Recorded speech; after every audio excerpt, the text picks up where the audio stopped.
faces the south. Well, I'm almost halfway to heaven. Snow is falling, but still I see fields of cotton smiling at me. Well, my window faces the south. And though I'm far from the Swanee, well, I'm never frowning or down in the mouth. My window faces the south.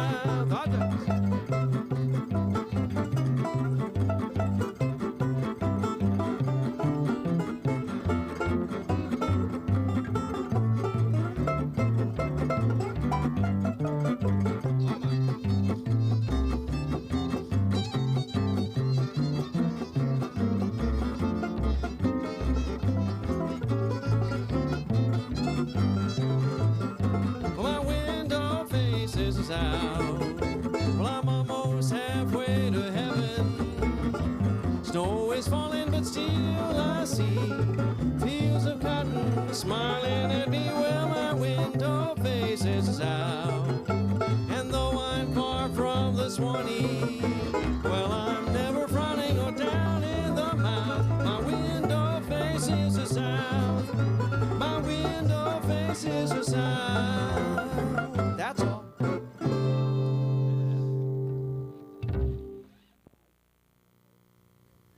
Welcome to Adventures in Life. I'm your host, Earl Beecher. This is a group I've been wanting to get into the studio for several years, and I'm really happy that they're here with us today. They're known as the Rhythm Brothers, and I first met them several years ago when they were working with the Disney Corporation. Then they were kind enough to work on a country sampler that we recorded together, and finally here we are in the studio. And I would like to introduce each one of the men to you. On my immediate right is Doug Maddox, who plays the banjo. And Doug, I'm going to ask you, if you will, to introduce your friends right in order there. I'd be glad to. Okay, do that now. Well, all right. Well, what I'm going to do is I'm going to introduce you to Mr. Raul Reynoso. Raul plays the guitar in our group, and he is the one who writes most of our original compositions. Raul, and again over past Raul is a fellow named Paul Shalaski, our fiddle player, an amazing fiddle player who has an amazing amount of styles under his belt, and he also writes some of our original material. And then over here on the big bass fiddle is Mr. Westy Westenhofer, my great friend and an amazing comedian who writes a lot of our material also. He also plays another instrument too that we'll find out about later. Oh, we're going to find out about it later? Later. Okay. Now, we're going to start with something you said, the history of the banjo? Well, the banjo, the five-string banjo, is an instrument that I've had a passion for my entire life, and I've done a lot of studying about it, and I thought I'd just give you a little bit of a rundown, maybe some of the things that you didn't know about the instrument. Oh, I think our viewers will look forward to that, Doug. Well, I'll give you a try. Let's see what happens. Here's the Rhythm Brothers with the history of the banjo. Excuse me while I just walk That's off all right. No problem. the set here. Can you get by? Okay. Well, the banjo itself was invented in America, played a big part in American history, and if I were to take you back 200 years ago, banjo playing sounded like this.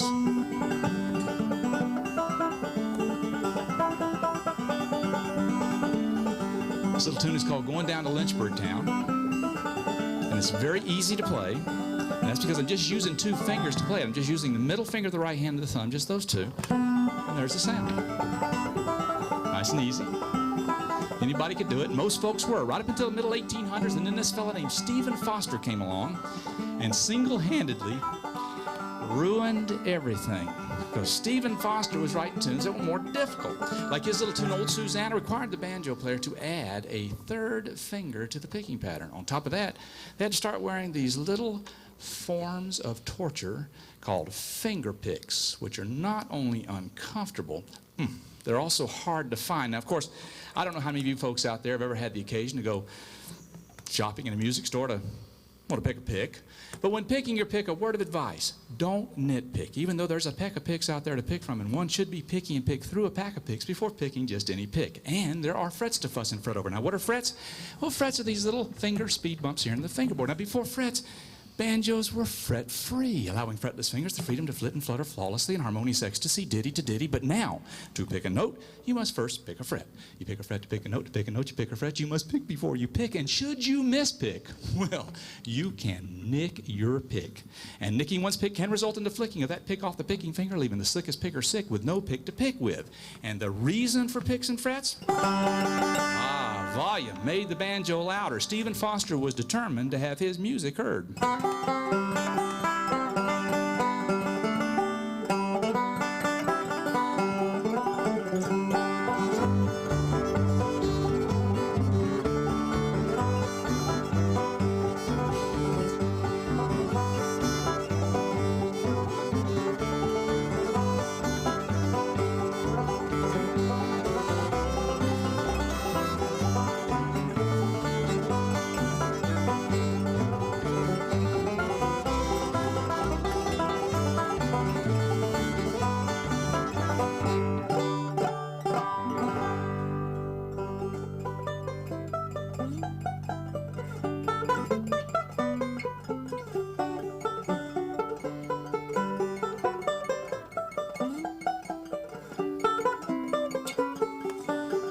This is a piece by Johann Sebastian Bach.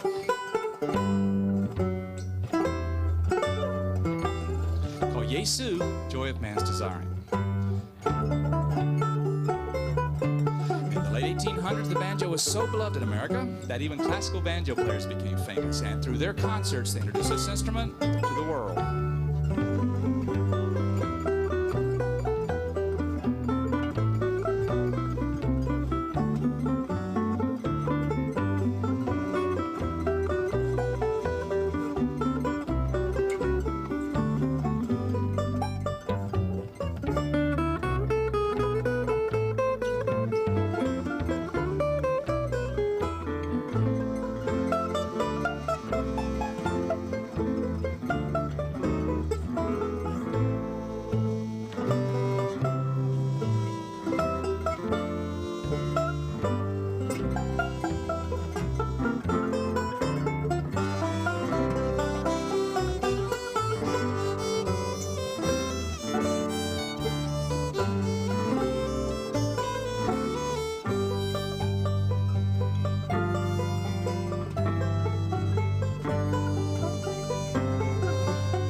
Century, and American popular music changed to a style called ragtime, which was absolutely perfect for the banjo, in much the same way that rock and roll is perfect for the guitar.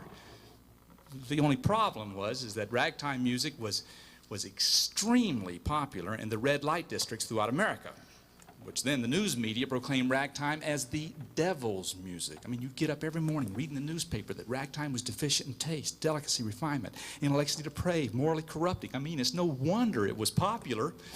Well, I'm going to play the most scandalous ragtime composition ever created, and please believe us, our intent here is not to offend you or to embarrass or to titillate. But like our esteemed news media of today, we are on a higher calling to try to cash in. So for you folks with more delicate sensibilities, maybe you could think of this as you would reporters, kind of conduits along your informational highway, the Jerry Springers of balanced journalism, musical wolf blitzers, if you will, reporting on your symphonic scandal de jour, the Dill Pickle Rag. 1, 2.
Now we're going to move to the 1920s. And American popular music changed from that disgusting ragtime sound to a sound called hot jazz. Now, back in the 1920s, if an orchestra had a banjo player in the rhythm section, it was considered a hot jazz band. And because the banjo was at the peak of its popularity at that time, it was mandatory that banjo player be able to come out in front of the rhythm section sometime during the night and play some of the hot jazz tunes of the era. Well, we're going to do 3 of them for you in the style of the greatest banjo player of them all, Mr. Eddie Peabody. Here's California, Here I Come, St. Louis Blues, and I'm Alabama bound. Okay, guys, let's see if we can get it started. 1, 2, 3, 4.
Okay, now we're going to move to the 1930s, and jazz music continues to stay popular, but a different style of jazz.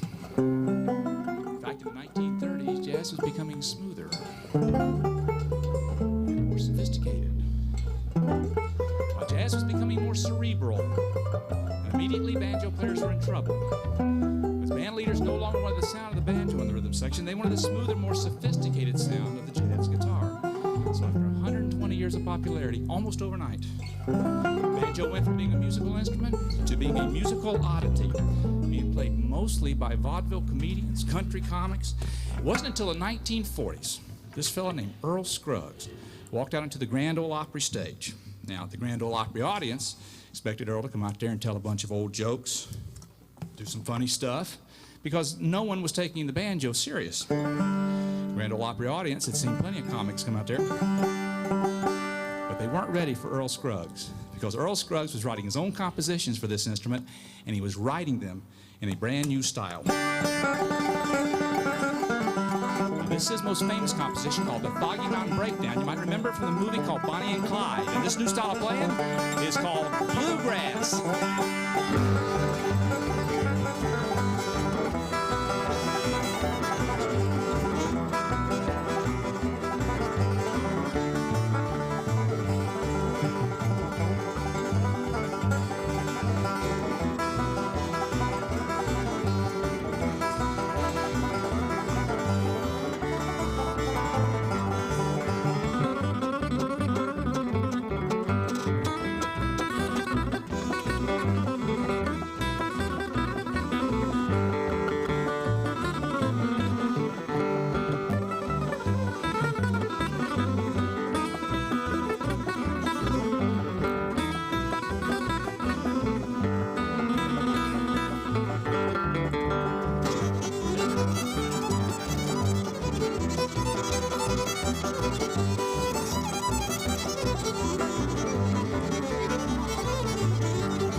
This style called bluegrass that brought the banjo back and brought it back in a big way, because in the 1970s, this movie came out called Deliverance.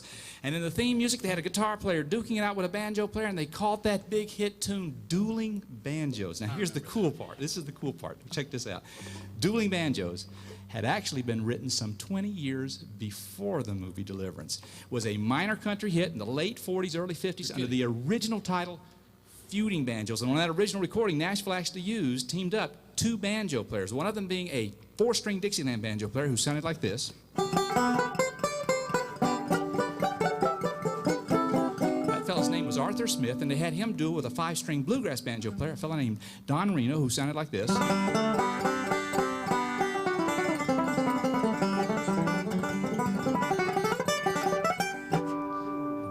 Try to do for you folks out there in TV land, I'm going to actually try to do something you will never ever hear another banjo player ever do again in my particular price range.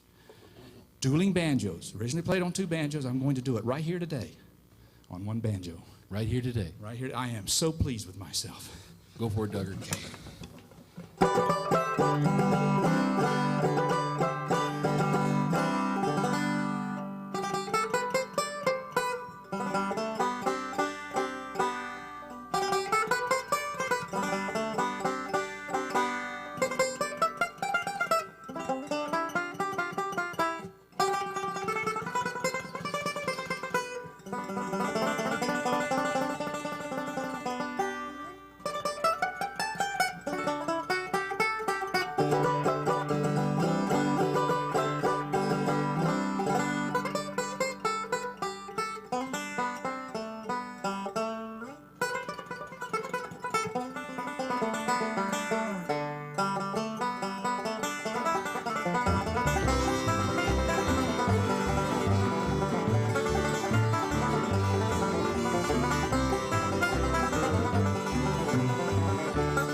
folks, I hope been able to show you that this instrument, the All-American 5-string banjo, is able to do more than just play what you expected it to play. Maybe bluegrass, maybe never expected to play something like classical music or ragtime music.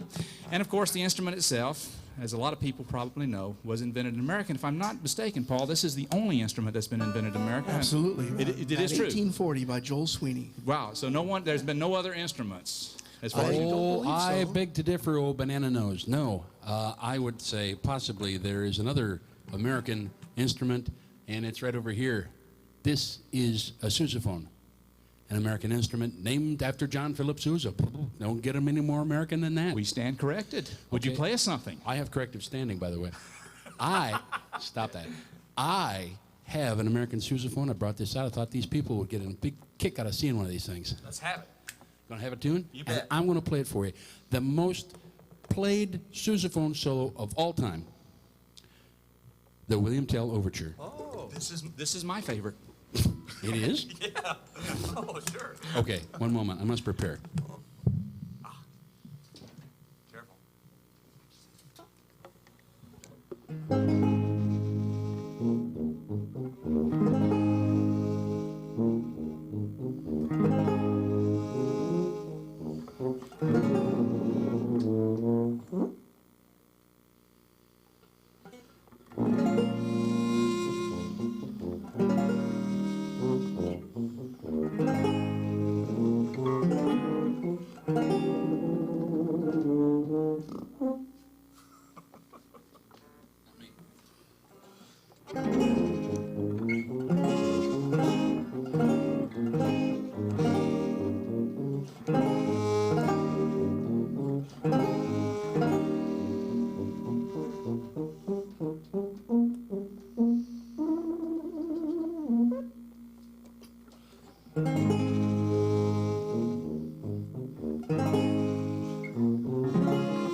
Westy, that's